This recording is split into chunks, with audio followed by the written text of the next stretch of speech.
बजाना, डीजे बजाना, ताजिया बनाना और दीगर जितने खुराफात हैं, लाठी खेलना, तलवार लेकर के निकलना, रास्ते में कूदना, ये जितने भी ये सारे के सारे खुराफात हैं, बिदआत हैं, रसूमात हैं, इनका शरीयत से कोई ताल्लुक नहीं है। ढोल बजाना क्या है? हराम है। और जो ढोल बजा रहा है और हम यहाँ से देखने के लिए खुद की और इंग्लिश जा रहे हैं या दरगाह डंगा जा रहे हैं, तो देखने के लिए जाना भी क्या है? अरे जोर से बोलिए ना। माशाल्लाह आप लोग तो गए नहीं होंगे। गया था कोई क्या दरगाह डंगा?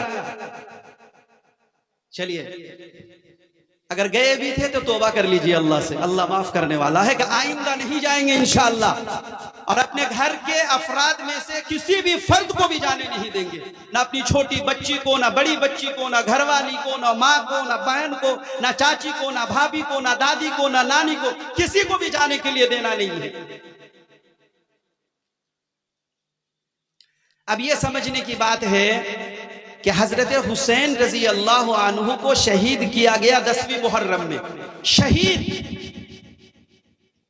शहीद जो होता है ना अल्लाह के रास्ते में, ये बहुत पसंदीदा अमल है अल्लाह के नजदीक।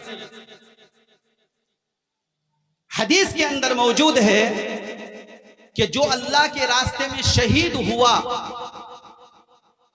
जो अल्लाह के रास्ते में शहीद हुआ, अल्लाह उसे पूछता है कि मेरे बंदे, शहीदों की रूह से पूछता है कि मेरे बंदे तुम लोग क्या चाहते हो? तुम लोगों की कोई ख्वाहिश है? शहीद की रूहें अल्लाह से अर्ज करेंगी कि ये मेरे रब, हमें क्या चाहिए? अल्लाह तूने हमें इतना इख्तियार दिया है कि जन्नत में जहां जहां भी हम घूमना चाहें हम घूम सकते हैं, जहां जहां जाना चाहे जा सकते हैं, हमारी कोई तमन्ना नहीं है, हमारी कोई आरज़ू नहीं है।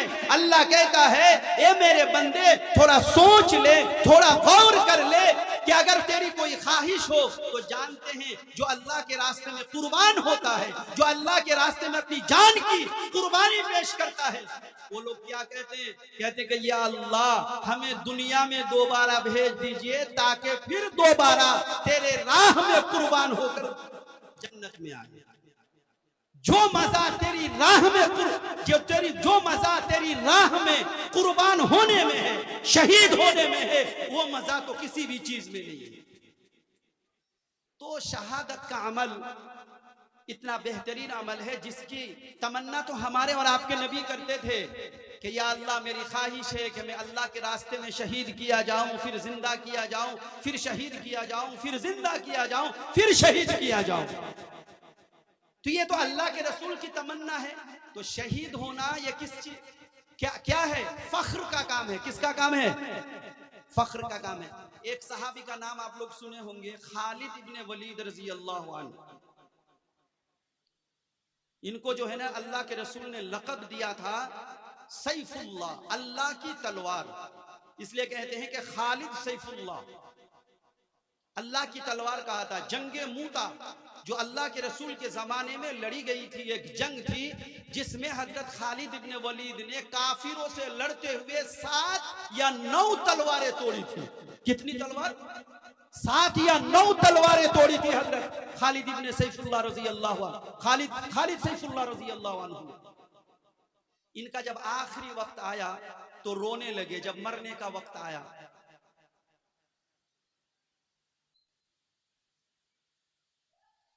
तो एक सहाबी ने पूछा कि आप क्यों रो रहे हैं? आपने बहुत सारी जंगें लड़ी हैं, बहुत सारे काफिरों को जहन्नम भेजा है।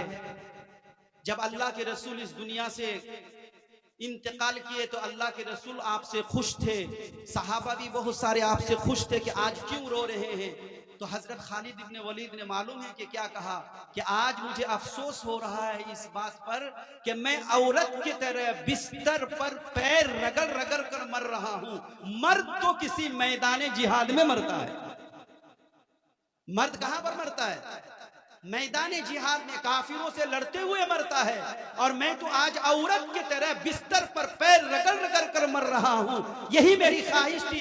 जब भी मैं जंग में जाया करता था अल्लाह से यही दुआ करके जाया करता था कि या अल्लाह आज की जंग मेरी आखिरी जंग हो, मेरी जिंदगी का आखिरी दिन हो। लेकिन मुझे कोई तलवार मारकर शहीद ही नहीं कर पाता था। तो देखिए अल्लाह के रास्ते में शहीद होना कितना बड़ा अमल है कि सहाबा तमन्ना किया करते थे, नबी तमन्ना किया करते थे। हजरत उमर रजी अल्लाह अन्हु दुआ करते थे कि या अल्लाह मेरी मौत मदीने में आए, या अल्लाह मेरी मौत शहीद हो जाए, मैं शहीद होकर मरूं। सहाबा कहते थे अमीरुल मोमिनीन ये आपकी कैसी दुआ है, जिसका नाम सुनकर यहूदी कांपते हो, जिसका नाम सुनकर ईसाई कांपते हो, जिनका नाम सुनकर यहूदन अपने बच्चों को चुप कराती हो कि बेटा चुप हो जा, उमर आ रहा है, और आप कह रहे हैं कि या अल्लाह मेरी मौत मदीने में आए और वो भी शहादत की हालत में आए। तो मदीने में तो शहादत नहीं हो सकती, क्योंकि मदीने में कौन आएगा, काफिर। और अगर आप जो है शहीद होना चाहें तो आपको जो है मैदान जिहाद में जाना पड़ेगा, सरहद और बॉर्डर में जाना पड़ेगा, और आप जाएंगे नहीं चूंकि आप अमीरुल मोमिनीन हैं। लेकिन हजरत उमर रजी अल्लाह अन्हु की दुआ अल्लाह के बारगाह में कबूल हुई और आपकी मौत शहादत की हालत में मस्जिद नबवी में फजर की नमाज पढ़ाते हुए आप पर जो है एक मजूसी ने, आग के पुजारी ने हमला किया 28 जिलहिज्जा को, और आप 3 दिन जिंदा रहने के बाद यकुम मुहर्रमुल हराम को इंतकाल किया। तो मालूम हुआ कि शहीद होना यह क्या है, फख्र वाला अमल है। जो शहीद होता है उसका जब पहला कतरा खून का गिरता है तो अल्लाह उसके तमाम अगले पिछले गुनाहों को माफ कर देता है। अल्लाह शहीदों की रूहों से जब उन्हें कब्र में दफन किया जाता है तो शहीद के पास नकीर मुनकर भी सवाल पूछने के लिए नहीं आता। क्यों? जो अपनी जान अल्लाह की राह में कुर्बान कर दे, नकीर मुनकर उनके पास कैसे आ सकता है सवाल पूछने के लिए। हुक्म है कि जो अल्लाह के रास्ते में शहीद हो उन्हें तलवार के साथ दफन किया जाए, उन्हें उन्हीं कपड़ों में दफन किया जाए। अब यह करना है कि जो लोग मातम करते हैं, ये भी मातम की एक शक्ल है। जो लोग ढोल बाजा खेलते हैं कि नहीं, बहुत सारी जगह में हम लोगों ने देखा।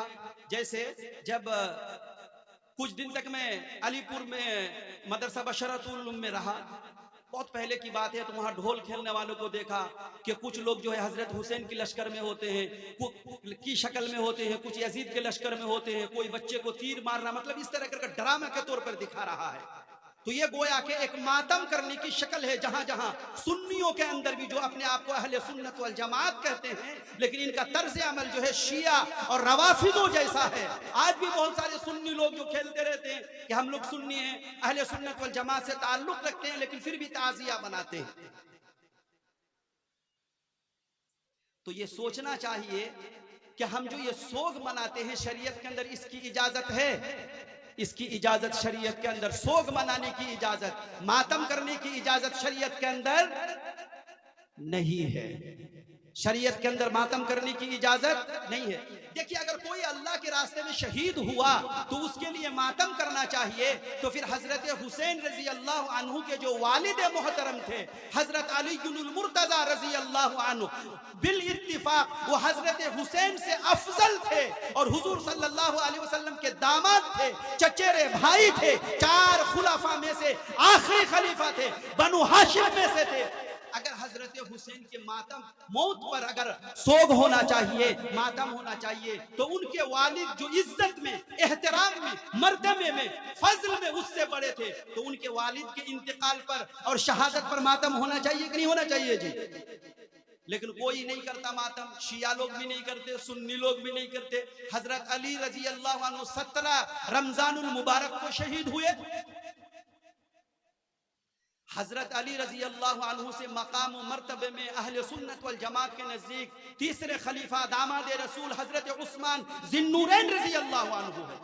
हजरत उस्मान रजी अल्लाह अन्हु मदीने के अंदर शहीद हुए, उनका पानी बंद किया गया, उनका दाना बंद किया गया, मस्जिद नबवी में नमाज पढ़ना मना कर दिया गया कि आप मस्जिद नबी में नमाज नहीं पढ़ा सकते हैं। जिस मस्जिद नबी की तौसी हजरत उस्मान ने की थी, जिस कुएं को खरीद कर मुसलमानों के लिए वक्फ कर दिया था हजरत उस्मान ने, लेकिन उस कुएं से हजरत उस्मान को खुद लोगों ने पानी नहीं पीने दिया। और हजरत उस्मान को जो है 18 जिलहिज्जा, इस महीने से पहले जो गुजरा 18 जिलहिज्जा को बेदर्दी के साथ शहीद कर दिया गया, तो फिर हजरत उस्मान का भी मातम होना चाहिए। हजरत उस्मान से ज्यादा मर्तबे वाले, ज्यादा इज्जत वाले, ज्यादा शान वाले, ज्यादा रुतबे वाले, जिसके बाद नबी ने कहा कि ला नबी आबादी लौकाना बादी नबी कुन लकाना उमर, मेरे बाद कोई नबी नहीं है, अगर कोई नबी होता वो हजरत उमर होते। हजरत उमर शहीद हो गए तो फिर हजरत उमर का भी मातम नहीं है। ये सिर्फ जो है हजरत हुसैन रजी अल्लाह अन्हु की शहादत पर ही मातम क्यों?